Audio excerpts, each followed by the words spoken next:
Alrighty, guys, we are back. Finally back at a place that allows us to film. The newest renovated spot on the strip, the Venetian.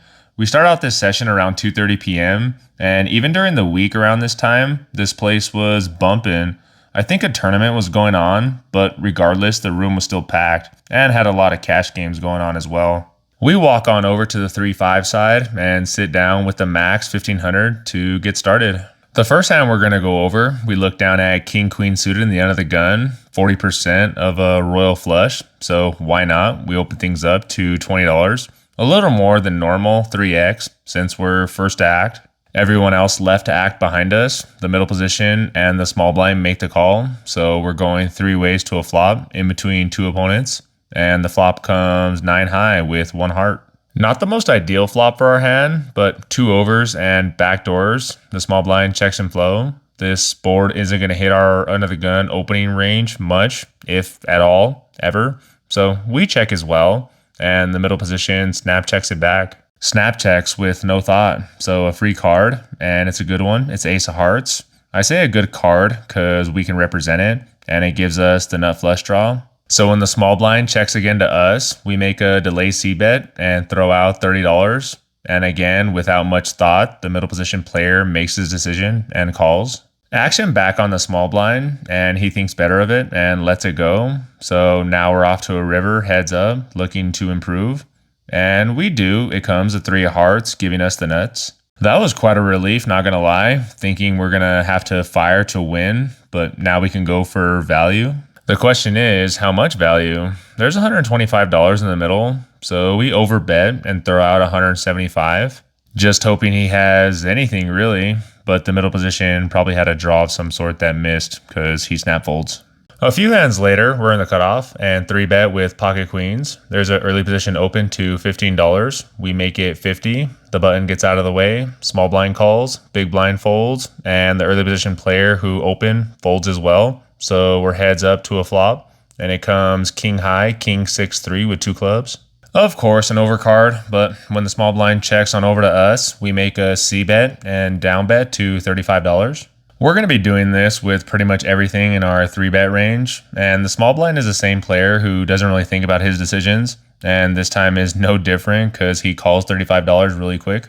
So off to a turn, and it comes the 7 of hearts. Now there's 2 flush draws available. He checks on over to us again, and normally would be an okay spot to check instead of bloating the pot. But we're the 3-better, so we can have aces, ace, king, kings in our range. And we'd have to protect from draws if we had one of those hands. So we continue and make it $70, doubling the flop bet. And like last time, he makes his decision right away, but this time it's to fold. Luckily, he didn't give us too much resistance, and we take it down. Less than an orbit later, this one is a little strange, because I don't even think the under the gun 1 looked at his cards. He just lost a big bomb pot the previous hand, so he was definitely tilting, and was pretty much done playing. He had $115 total in his stack, and I don't quite remember, but I think it was known to the table he was going to do this. So the under the gun limps for $5, and yeah, the under the gun 1 did his thing, he went all in. It folds all the way around to us, and we look down at the best, or maybe the worst hand in this spot, pocket jacks. It's good, because against a blind all in, it's an amazing starting hand, but bad because the under the gun has us covered, and like I said, he knew the under the gun 1 was gonna go all in blind. And just brings me back to times where I've limped, knowing an opponent is gonna raise or go all in like that. And then we spring the trap with a solid hand when people call behind. So what do? Do we raise it up and hope the under the gun didn't wake up with something? Or smooth call, giving him a good price to come along and have to play a bloated pot out of position with Jiggities? Hard to say. We just make the call for $115 and hope the under the gun folds right away. But he doesn't, he thinks. Dang it, was hoping it was a snap fold. And after around 15-20 seconds or so, he makes the call for $115. So now have to play an over $350 pot out of position with jacks. Doesn't seem like too fun of a scenario, huh? But here we are. Can't change it now. The flop comes 10-9-5 rainbow. Again, kind of like the pre-flop scenario, it's like really good but really bad at the same time because we're not beating anything now. I mean, besides ace king, ace queen, but pocket nines, pocket tens get there. We're losing to all over pairs still. I mean, highly unlikely, but still you get what I mean. And out of position as well. This is just getting worse the more I'm talking about it. So we check in flow to see what he wants to do, if he wants to bet into a dry side pot. And he decides to not and checks it back. The turn is another 10. I guess makes it less likely he has pocket tens, but still we check again. Because really it's still a dry side pot and he feels the same way as I do and he checks it back once more. So now checking twice, it's apparent he has two overs, ace king, ace queen. So hoping to not see an overcard on the river. And we don't, it's the four of diamonds. Us knowing what he has, betting out now doesn't really make too much sense. Maybe he'll get a wild idea to try to steal it, or thinking we have the same hand to try to get us off a chop, but he doesn't, he checks it back.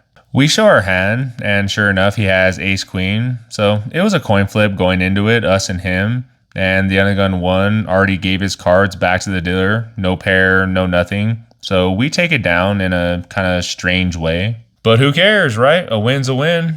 Again, not too long after, we look down at another pair in the cutoff, this time pocket tens. There's another gun open to $20. He was a young Asian player. Other than that, haven't got involved too much. It folds to us, and we play it chill and make the call, looking to set mine. Everyone else gets out of the way, so we're heads up to a flop, and it comes queen 5-3, all hearts. The under the gun, first to act, looks at his cards and then checks on over to us, usually, but not all the time. This is an indicator that a player doesn't remember if one of their suits was the suit that's on the board. So I doubt he flopped a flush on us, and if he had ace queen top, he wouldn't need to check his cards. So thinking ace king or ace jack with a heart. And if that's the case, we should probably be betting for value and protection. But with those hands, he just has so much equity against us, he's not folding. So we check back. The turn comes off a five of diamonds, a red card, but a brick. He takes initiative now and bets out $40. I think once we show weakness, he's going to do this with all the hands we mentioned. So we easily make the call, hoping the river is another brick, and then he'll have to continue as a bluff. The river comes and it's a non-heart, it's a three of clubs, double pairing the board, but a brick for this hand. Action's on the end of the gun, and he does fire a decent size, $150. I don't want to be like the player earlier who made quick decisions, so we go into the tank, think about the situation, going over the hand in our head, take out the $150, think some more, and the more I think, I just can't find many hands he'd bet for value that play like this. It was like I said, ace king, ace jack with the ace of hearts trying to get us off a chop, or even a smaller pair like eights or nines going for thin value. More hands we're actually beating than losing to, so we toss in the $150 and he announces kings. I tell him kings are good and we muck. It was kind of a strange run out for both our hands, but I'm still happy the way we played it overall. Nothing too interesting happens for over an hour. This hand we look down at 10-7 suited in the cutoff. There's a $20 open in the low jack, the same Asian player as last hand. The next act, the hijack cold calls, action on us, and maybe boredom kicks in and wanting some revenge as well. We 3-bet to $75.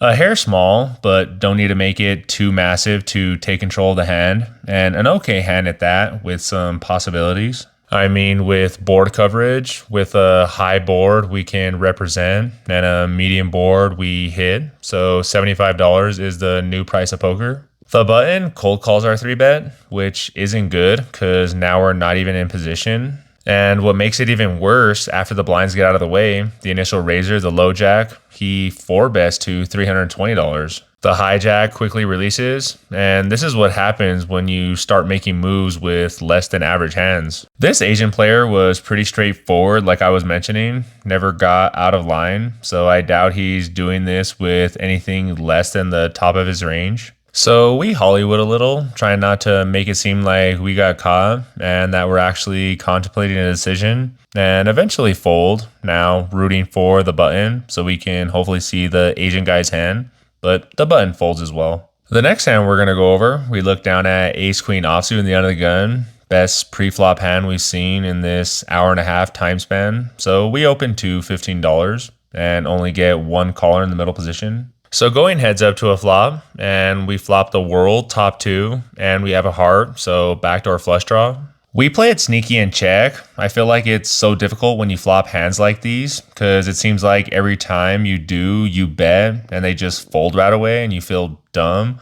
Or you check, and then they check back, and the board gets worse and worse, going runner straight cards, and you lose everything. I know that was a bit extreme, but you guys get what I mean. If we were on Hustler Casino Live, we'd bet big to build a pot, because no one ever folds to a flop C bet on Hustler. But we're not on Hustler, so we check.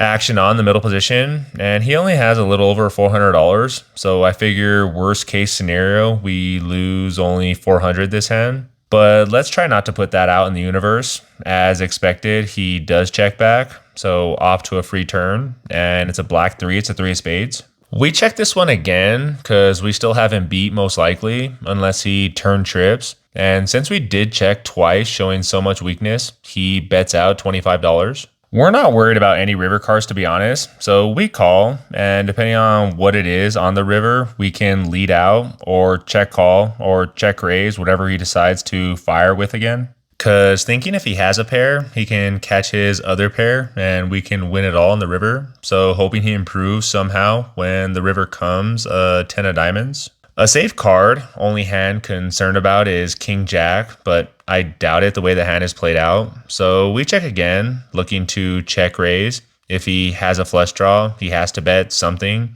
and two pair will bet out as well. A hand like Queen 10, or even an ace with a mid kicker might bet for value. Action on him, and he does throw out money. He makes it $65. The plan is working out thus far, and going with our read, now time to spring the trap. I think of how much can we make it targeting two pair, and the number we come up with is two black chips. He takes a few seconds and announces call. If he went all in for a little over $100 more, we'd probably have to just give it to him and kick ourselves for playing it so bad. But our top two pair is good, and he gives his cards back to the dealer. So in this situation, checking and playing it slow worked out for us. Things are looking good, I'd say, especially when we look down at the ladies in the under the gun one. The under the gun folds, we open and make it $15. Only the older man to our left makes the call, so we're heads up again to a flop. And it comes amazing Queen 6-2 with two hearts. Let's go, top set for us. We're just running super hot right now. Playing it slow last time worked, so let's see if it works again. We check. Other than two hearts out there, not much to really get value from. I mean, if it's set over set situation, the money is going in regardless, so that's what we do, we check. He takes initiative and bets out $25. Nothing to really do besides call. Again, on stream, a check raise makes sense because people don't fold there. So I guess situation dependent, location dependent, you play differently. But a 3-5 game, nah, we just call. Hoping for a black card on the turn, but the turn does bring in the front door flush with the 5 of hearts. Not a good card, straight's unlikely, but never want to see a flush come in when you have top set. We check to him again, see what he wants to do, and he does continue, only doubles the flop bet though and makes it $50. And kind of the same as the flop we call, a raise now makes even less sense. So any non-heart river gonna lead, which that's what happens because it's the 4 of clubs. We can't let it check through, and if we get raised, probably have to let it go against this player type. So we throw out a value/blocker bet of $125. Action now on him, and he begins to shuffle his chips, doesn't make his decision right away. And in my head, I'm like, what could he have? I don't know what we're really targeting, to be honest. All I was really thinking is don't have it check through and embarrassingly show over our top set. But he eventually lays it down. See the board. I'm pretty sure you don't have a 3. No, I do not have a 3. Nope, did not have a 3, sir. I didn't think he had one either. But again, I don't know what he could possibly have. Pocket pair, lower than the queen, perhaps. But who knows? Shortly after that hand, we take a half-hour break to eat our food that we always bring with us, stretch the legs a little, come back and take down a few small pots with pocket tens, flop an overpair after the turn, still have an overpair. This one, same kind of thing, pocket jacks and take it down. Perhaps the 30 minutes that I was gone, the table became even more soft and slow, but let's see if we can get things going with ace king in the under the gun. We opened to $15, only the old man to our left again makes a call, so going heads up to a 6-high flop. Well, that board doesn't hit us whatsoever, our exact hand and our perceived range. I guess we should be c-betting most of our range though, getting OMCs out that also have air, but ace king high can still be ahead of most of his holdings, so we check and flow to him, and if he wants to bet out, then so be it. But he doesn't, he snap checks it back. I'm sure with this set, he's not snap checking or a small pocket pair, probably wants to bet for protection. So our ace high is likely the best hand. The turn comes off a great card, it's ace of clubs. We have top now, and normally this card is a good one to fire on, whether we hit or not, but we play it sneaky and check to a hand that is probably drawing dead or close to dead. The old man takes initiative now and bets out $25, an easy decision for us. We make the call, and pretty much gonna lead any card that's not a jack or a queen, even if it's a heart, because that's what I think he has, one of those two combinations. So on to a river, and it's one of those cards, unfortunately. It's the queen of clubs. I'm like, ugh, really?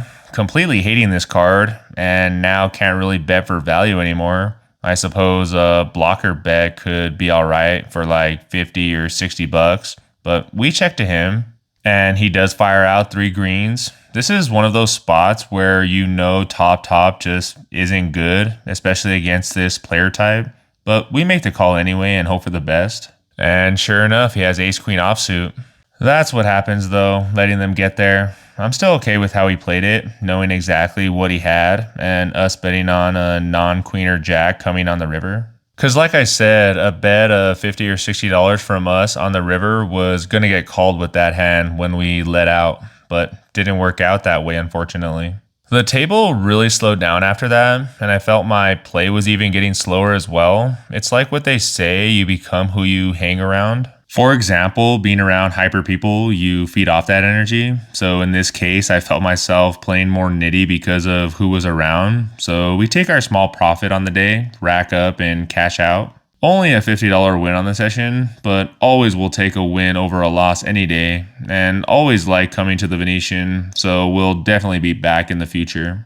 Let me know your guys' favorite spot to play out on the strip, or even off the strip, and maybe we can get a game going somewhere completely new. So leave your suggestions down below in the comments, and we can make it happen. I appreciate you guys watching. Can't wait to meet you all eventually out on the felt. Good luck at your local tables. Always remember, I'm Matty Ice. This is Gaines Poker. Peace out.